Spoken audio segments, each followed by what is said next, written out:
running Minnesota. I was gonna say, what's your Jesse Ventura impression? I want to hear that. Eric, You know I me, live Gene. I live down in the Baja.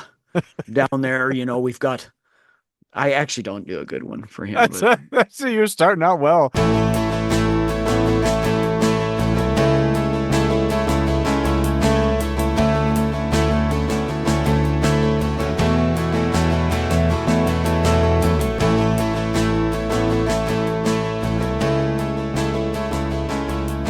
Welcome to the Greens and Blues 14er podcast. This episode, Zach shares some tips on how to get down the mountain with your dignity. I try to add the word acclimatization to my Microsoft Word dictionary. And we work through some tips on how to acclimate to the mountains of Colorado. So, Zach, today we're going to talk about some tips for flatlanders, especially acclimating to elevation. But before we get into that, how are you doing? Eric, normally this is where I'm like, "Oh, I'm so good, bro." But I've had a good end of the summer of hiking. Summer's winding down. I'm listening to Don Henley songs. Summer's out of reach. The car Um, driving away from the yeah. theater screen. Yeah, Saw a Deadhead sticker on a Cadillac. that's right. Yep. Um, But the big thing is that we may have mentioned her a little bit on the podcast. Or I guess I should say now had a dog, Lacey. She was a beautiful little Sheltie. She was 16 years old and she died this past week. Hmm. So mourning that, she had been up, probably up and down and up again, 44 peaks above 13,000 feet. Hmm. At one point, she had her own 14ers.com profile, and I just stopped maintaining it. But Oh, I didn't know that. I'll have to look late, for it. yeah, I think it's this Lacey dog. I'll have to look for it and see how many I actually counted for her. But she was a really exceptional little dog. Could go up mountains, and she was loyal and cuddly, and just a ton of fun to hike with, backpack with, go up mountains with. It just always amazed me what she could do. If anyone knows how big a Sheltie is, I think she was a big Sheltie and she weighed 35 pounds. Yeah. And I would always be like, I don't know if she can go up these rocks. And then I'd turn around and she'd just be scampering right up them. And I'd be like, okay, I guess she can go up that. She was an amazing little dog. Hmm. And I really, really miss her a lot. So for those of you that are dog owners, you guys know the ache, or you may know it someday to outlive your pet. But that's what's on my mind these days. Yeah, understood. I remember very fondly the day that I met you and Lacey for the first time on Mount Harvard. And yeah, and I think you had mentioned on the way up, you're like, oh, she may struggle with some of these rocks up closer to the top. And sure enough, she smoked us. Actually being kind, because she probably could have done it even faster than she did. But yeah, she was a gem, definitely going to be missed. And yeah, I'm sorry that you lost her last week. Yeah, she was such a good little dog. I remember that Harvard trip all too well. There were a couple points on Harvard, if any of our listeners have actually hiked it. There was one point, I believe, where I actually had to pick Lacey up and put her Yep. on the next little ledge.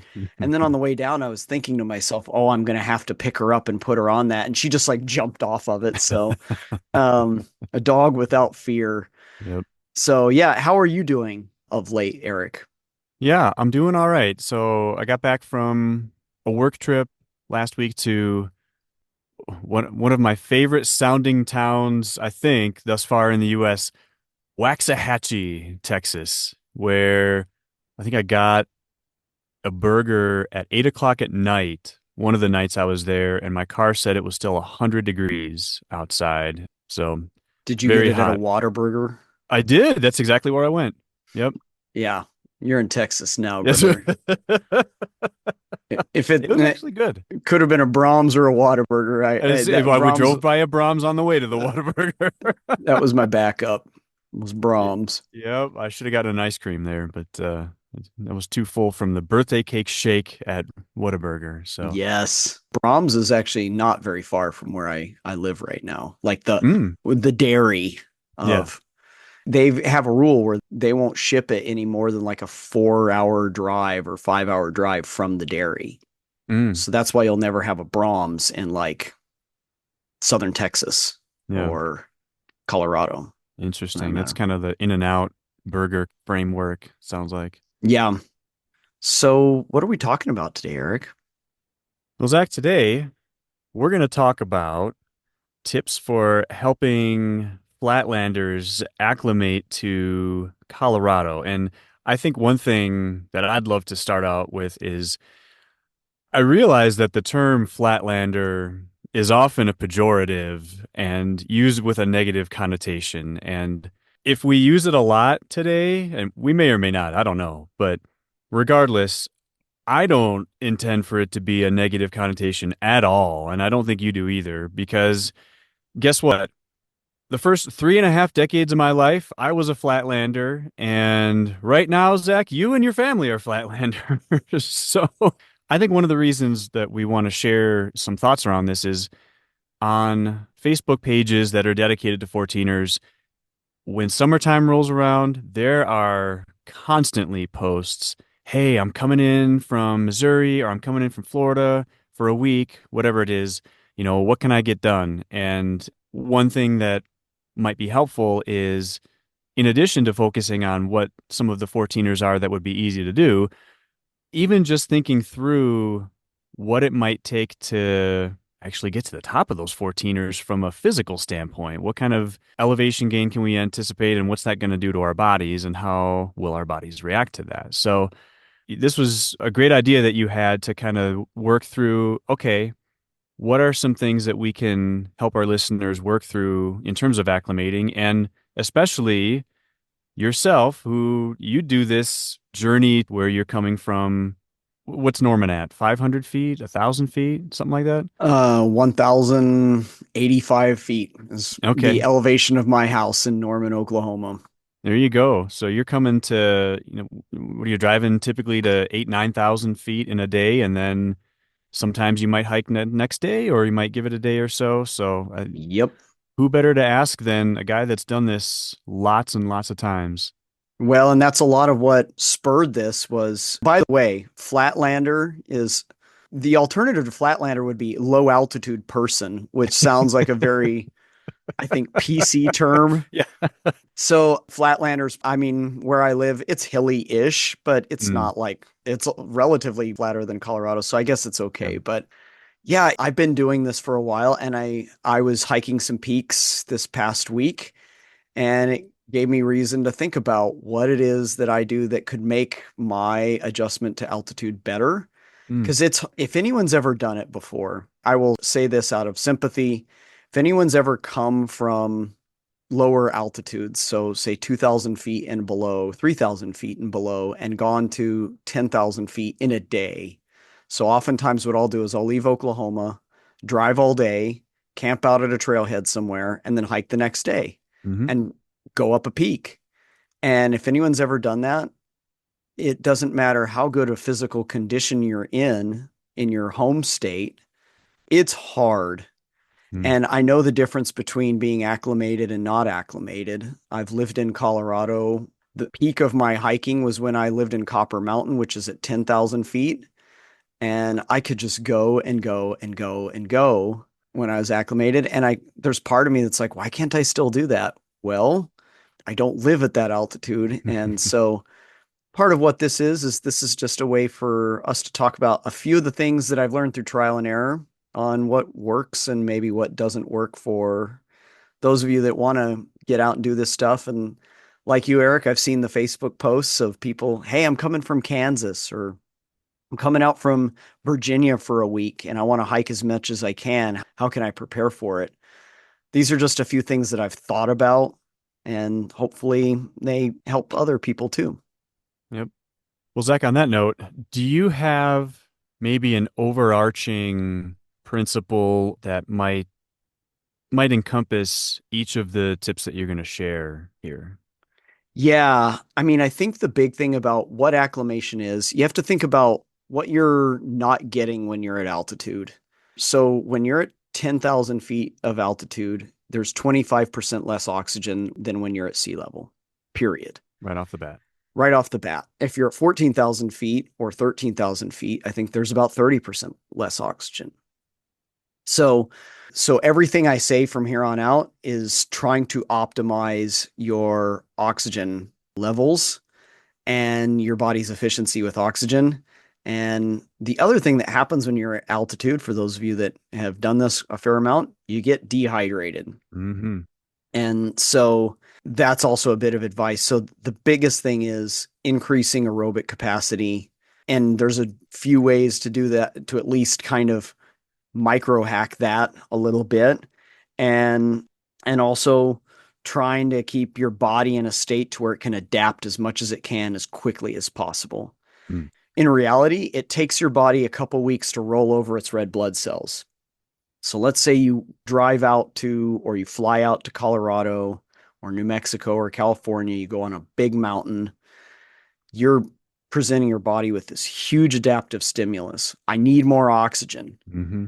It's going to take your body 2 weeks to truly cycle over and meet that need. And that assumes that you stay at altitude Mm. for the rest of that time. So a lot of people don't have 2 weeks to just stay at altitude. So Exactly. these are kind of hacks for going out for 4 days, 5 days a week, and just trying to do the best you can with what you got. And that was one thing that, as we were talking about doing this episode, one thing that I thought of is no one should expect to fully acclimate if you're going to do, like you said, a 1 week trip or something like that. It takes weeks to fully acclimate. There are some things you can do to kind of work your way towards being able to hike at least a couple 14ers and not just keel over afterwards. So, Absolutely. I guess perhaps the one principle to state up front is humility. mm, Um, there's a lot of people, if you're a flatlander, you're going to get passed by because they're acclimated and you're hmm, not. yep, And so you have to listen to your body and you have to be humble and just know what you can do in that environment. So, like all things at hiking, it's all about checking yourself. yep. Um, but yeah, I guess we should perhaps begin with some principles. This is how I kind of try to think about my acclimation process. So I come out, as Eric said, 3 to 5 times a summer for 4 to 5 day trips.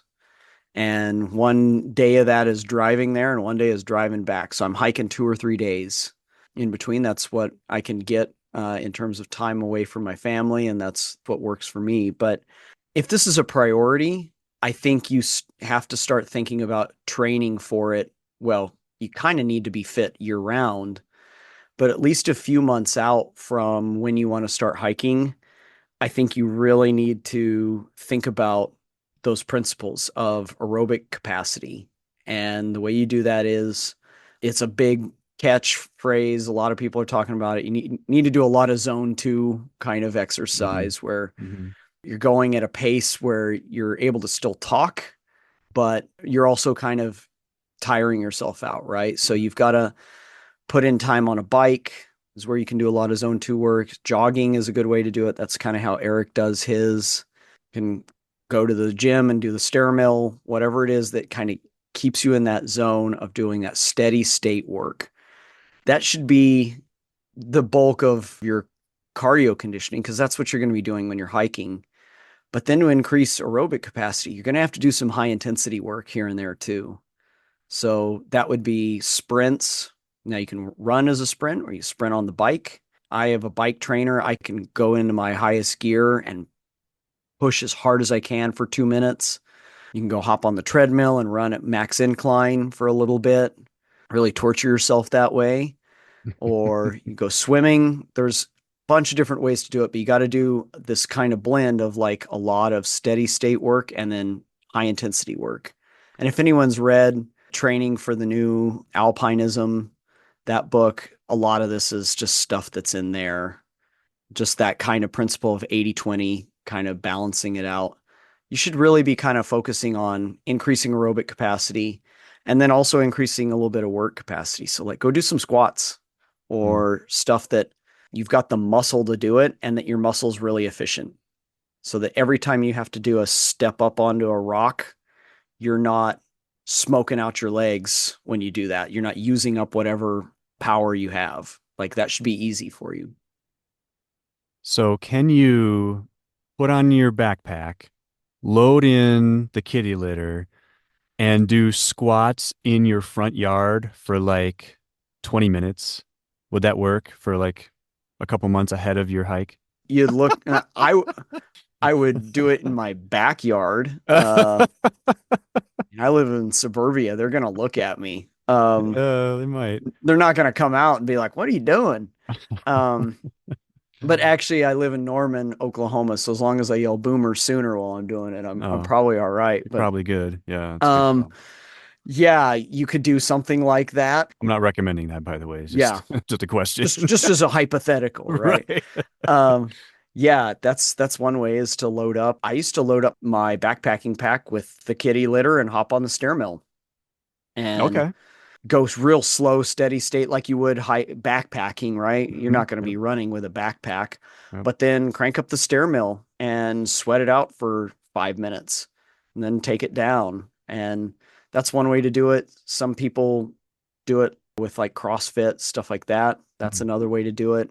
So that's one thing kind of a couple months out. You got to be building up that physical base and then if you want to kind of start narrowing the window to what you do in the weeks preceding, you want to keep that up, but you also want to make sure you're getting lots of rest. So your body adapts more and adds more red blood cells the more rest you get. Yep. So get lots of sleep. Your workouts have to be meaningful, but then after that, try to get some rest and stay hydrated and eat the kinds of food that are conducive to creating and stimulating red blood cell production. So that's protein, that's good fat, stuff like that, and staying hydrated. I mean, those are the things that I try to plan for long term in terms of like, I'm going to go hiking in June. So in March, I need to start kind of ramping up that kind of work and that kind of load and getting ready for that. And then maybe in the weeks kind of preceding or like immediately preceding, you may need to start kind of tightening the screws on a few other things. I hate to say this, but you probably shouldn't drink alcohol the week before you go on big hikes. Yep. I'm not one of those people that says alcohol is poison. I mean, technically it is, but it's dehydrating Yep. and keeps your body from adapting. So in the week preceding your trip, probably shouldn't have any booze or whatever. When I have had bad performance in the past, it's been because I've had too much. One of my favorite things, I used to go to like San Luis Valley Brewing in Alamosa the night before a hike and I'd have like two or three margaritas and then I'd wake up in the morning and be like, why am I so dehydrated? I don't get this. So that's one thing you got to really look at. And then yeah, you got to consume foods that kind of increase your red blood cell count. One thing you shouldn't do that I have made the mistake of doing is don't donate blood a few weeks before you go hiking either. Mm. I've screwed that up a couple times where I've gone and donated blood and then I'm like super gassed and I'm like, I shouldn't be Hmm. this winded. It's because I gave up the thing that would carry the oxygen.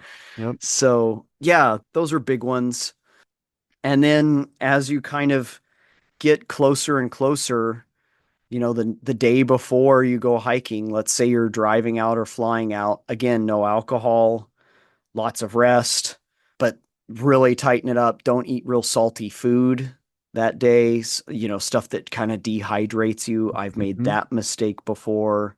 Eat things that help you retain a little bit of water, like carbohydrate. Hmm. Those are some of the things kind of leading into in terms of physical preparation. The real stress is on physical training and rest and proper diet. And you can't hack your way out of that. And that's only going to give you maybe, if you do all that stuff and do it really, really well, it's only going to give you a couple notches above what your regular performance is at low altitude. Like that's Hmm. not going to get you all the way there. Yeah. You're still going to suffer. Yep. Yeah. Do you have any thoughts you'd like to add here, Eric? I think that's a great summary and a lot of good things to keep in mind. As you were talking, I was thinking of something to the effect of at that point, water is your friend and alcohol is your enemy because at that Mm-hmm. point it kind of is. And all the way through potentially to the end of your hike too. And one thing folks may not realize about alcohol, not only will it dehydrate you, the effects of alcohol take place much more quickly and much more easily at At altitude. altitude. So easier and better overall if you can just avoid it leading up to the big hike. Yeah, I would agree. And then I would say, in addition to that, you really need to think about your timing of when you're planning that trip. Some people that listen to this or some other people are just rock stars. They do trail running at home. They're just beasts and they're going to have no trouble with this. But for other folks, you may want to consider coming out a day earlier just to acclimate, Hmm. just to Oh yeah. camp out at altitude, get up in the morning, do some hiking, nothing heavy, nothing intense, and then sleep again at altitude and let your body kind of gin up a few more red blood cells. And I have noticed when I do that, it does really help. That's one thing structurally you may want to think about. The other thing you may want to think about when you're kind of toying with timing and so forth is I found that something that works for me is, let's say I have 3 days for hiking. I'll hike the first day, try to hike something a little easier. So a 13er or a 14er that's not brutal, that you know is going to be maybe under 10 miles in terms of total distance and maybe not too technically difficult, not too much bushwhack or something like that. Mm, And then you take the evening and the next day and just rest.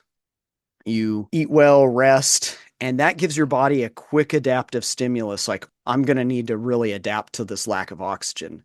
mm. And what I found then is that if I then hike that third day, I feel really good. Interesting. And Okay. for me, that's kind of ideal is to like hit it, kind of punch your body with a little something difficult, let it rest, let it relax, get some really good sleep, and then come back a day later and you can hit it pretty hard then. And I've had some of my bigger efforts on schedules like that. Interesting.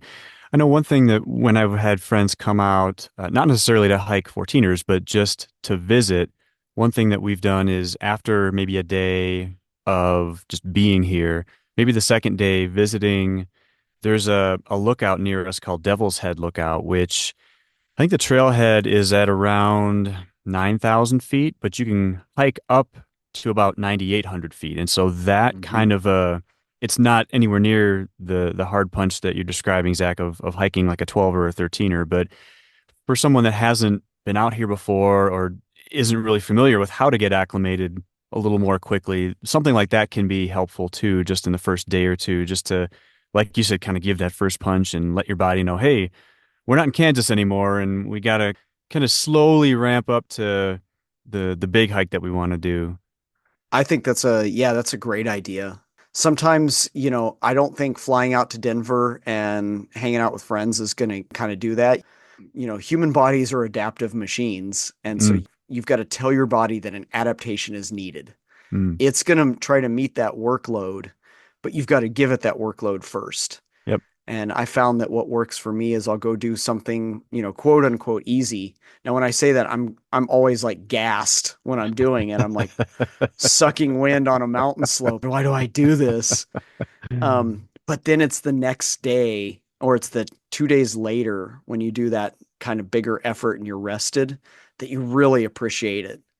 And that's where you're kind of like, whew, I'm really glad I did that because now my body has kind of met the challenge. And for those of you planning longer trips, I think that works for a longer trip too. You come Hmm. out for a day, get that kind of first day in where you do something easy. You go knock out a Quandary or a Bierstadt or a Huron or Elbert or something like that. And then you rest and then your body can kind of take on more as you are. And if you're a quote unquote flatlander, you're probably not used to that kind of, unless you run a lot, your body's probably not used to that kind of shock on your joints. Mm, So that gives it another opportunity to kind of get used to get kind of broken in a way as well. So of all the years I've been doing this about 12 years now. That's probably the formula that works right, at least for my body, which is not, I'm not super fit. I'm not a great athlete. I'm just a regular guy that likes to hike and go as much as I can. And that combo works for me. And I can tell you what hasn't worked in the past. What doesn't work in the past is not eating right or enough the days before, not getting enough rest, donating blood, and coming in out of shape. That's all a good call. And I think sounds like a lot of that revolves around just knowing yourself, knowing your body. I think for those listeners that maybe haven't done this kind of a journey before, that may be asking, well, how do I know what I can handle? I would say start very, very slow and a little more on the cautious side. And once you know yourself better, then you can take Zach's routine and maybe tweak it a little bit to what you think your body can handle. And a lot of the time, I don't know what it's like for other listeners here, but my experience has been I can come up to Colorado. I'm in good enough shape, kind of here in my Oklahoma environment. I can walk on flat or, moderately graded terrain for months, Mm. even at altitude.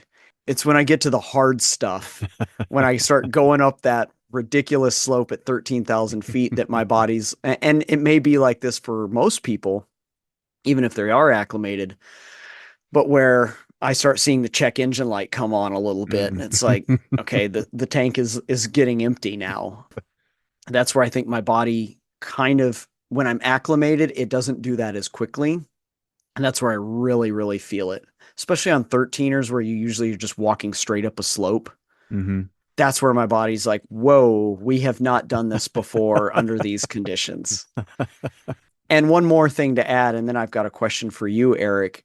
But one more thing to add for me is if you plan on taking multiple trips throughout the year, I would say employ that principle that I said before and apply it across the summer. Do Mm. your easier hikes at the beginning of the summer and do your harder hikes at the end. So in the beginning of the summer, you're trying to force your body to adapt. You do some hikes then. And then by the end of the summer, your body will have kind of adapted a little bit as it's gone along, and you could probably push it a little bit more. That's a good So, call. Eric, you live somewhere in between Colorado Springs and Fort Collins at an anonymous location. Um, so you're a front range guy. You live at roughly 6,000 feet. Even when you go to 14,000 feet, you're going up 8,000 feet. Mm. What are your tips and tricks for acclimating? Honestly, I don't have a ton to add to what you've just said. I think the big things for me are certainly staying hydrated, like you said. I think that's a key. And you alluded to this before, like I'm a runner, so that's kind of the way that I try to keep in shape. I probably don't do fartleks and like intermittent sprints as much as I should and to kind of pulse my heart rate, but that's probably another thing that I would recommend doing if you can is getting that push into your muscles, into your heart, and doing that even at 6,000 feet is it's not going to fully prepare me for being at 13,000 feet, but it's going to be as good as I can do to kind of simulate, okay, well, when I'm huffing up that slope or when I'm sword fighting willows at 11,000 feet, okay, this will kind of help my heart get into better prep mode for that kind of a situation. So I think those would be the slight keys that I would add to everything you've mentioned. One thing that came to mind, and this may be super obvious to everybody, but it may be worth mentioning that summer conditions in the mountains are generally between, say, July 1st and somewhere in early to mid-September. Going outside of that window and trying to hike, you could be at risk of encountering things like snow, ice. It may sound silly, but I wouldn't necessarily recommend coming to Colorado in May to try to hike a 1400 because you may encounter things like avalanche danger. You may have to carry snow gear. That's just one more set of things that you don't want to have to bring with you if you're not fully acclimated to the environment. That's just more weight. That's just more stuff that you have to think about on your hike. It's so much easier if what you're doing is basically glorified walking. If you can focus on that, your trip is going to be that much more easy to tackle just from a physical and acclimatization standpoint.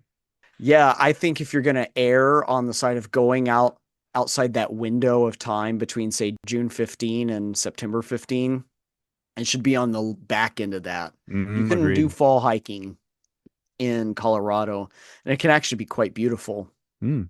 and maybe a little less crowded. But yeah, hiking in late May, that way lies a lot of you may be plunge stepping in snow, and that's going to Mhm. add to the physical load that you've got to worry about. If you're a flatlander, look, if you're acclimated, knock yourself out. But for people like me living in sunny Oklahoma, whose biggest physical challenge in the winter is doing a bike ride in 40-mile-an-hour winds, um, in that case, yeah, you're probably going to want to err on the side of like trying to optimize your time because time is precious for a lot of people. A lot of people don't have all summer long to just go knock out peaks. Yep. So make the most of it. And I think these are some good tips to make the most of it.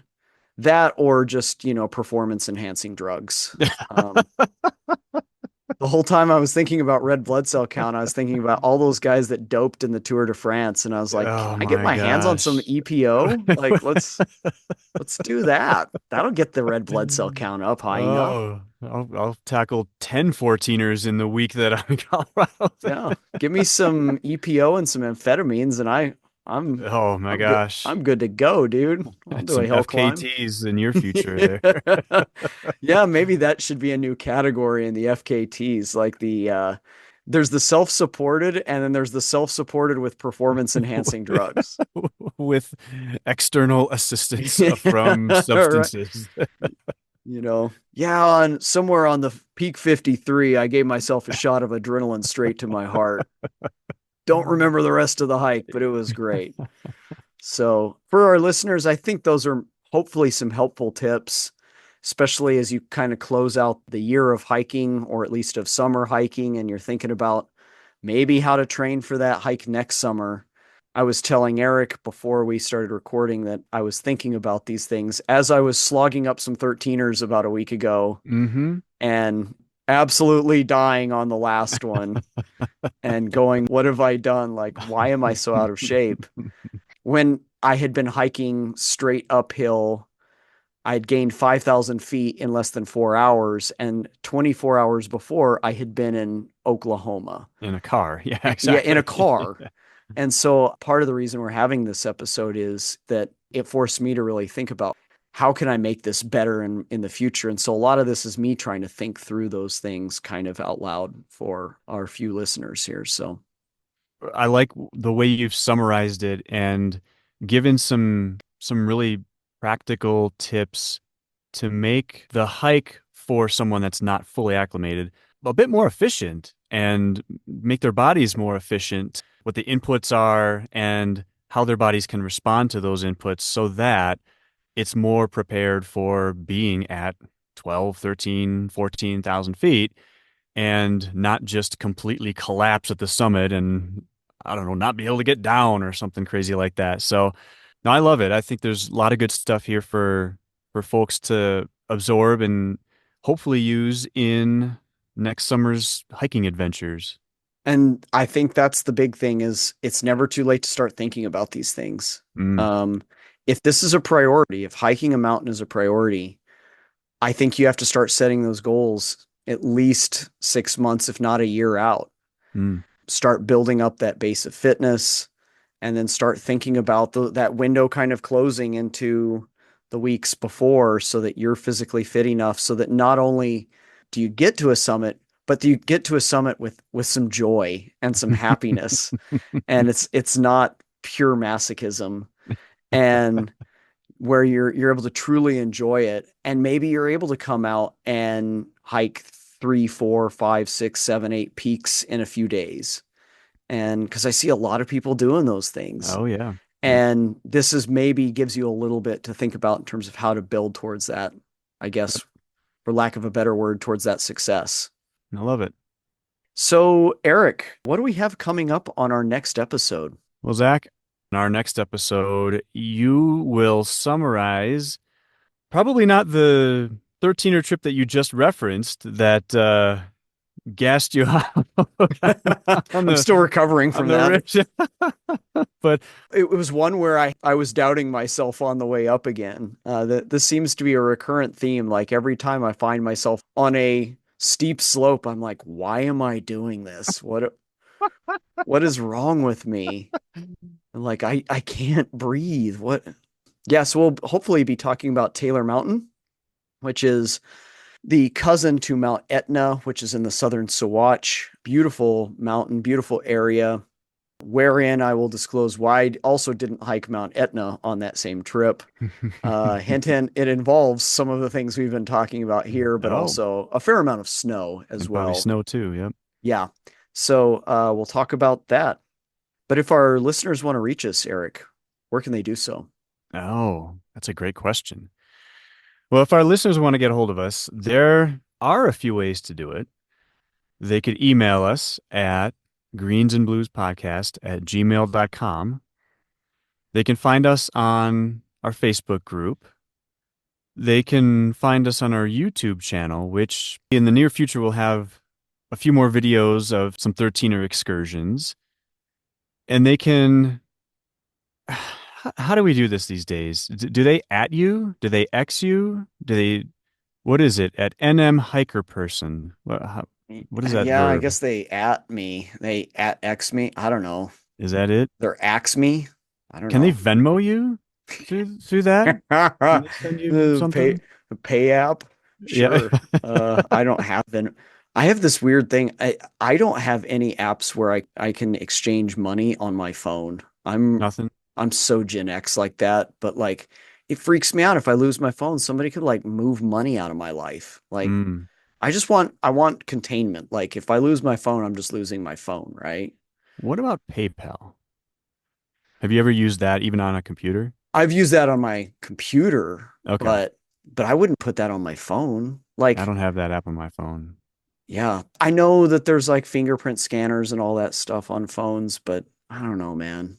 Uh, the singularity scares me.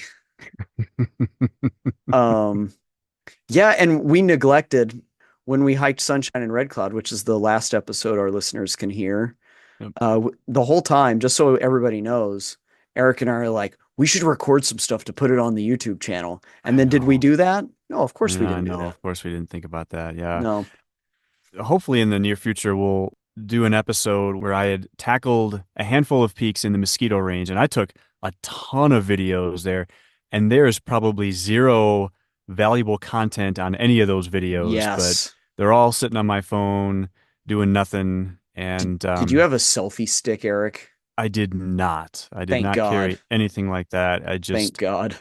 Probably I just flipped my phone around and hoped that I was in the frame somewhere, but it probably wasn't. That's going to be documentarian gold right there. Excellence. I thank everyone who has stuck around for the longest outro ever for this episode.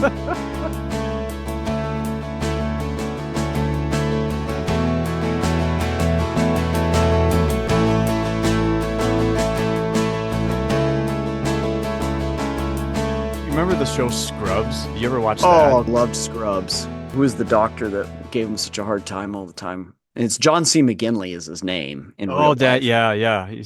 Well, if I wanted to do something dumb, I would do what you just did. Like Yeah, just his overacting was great.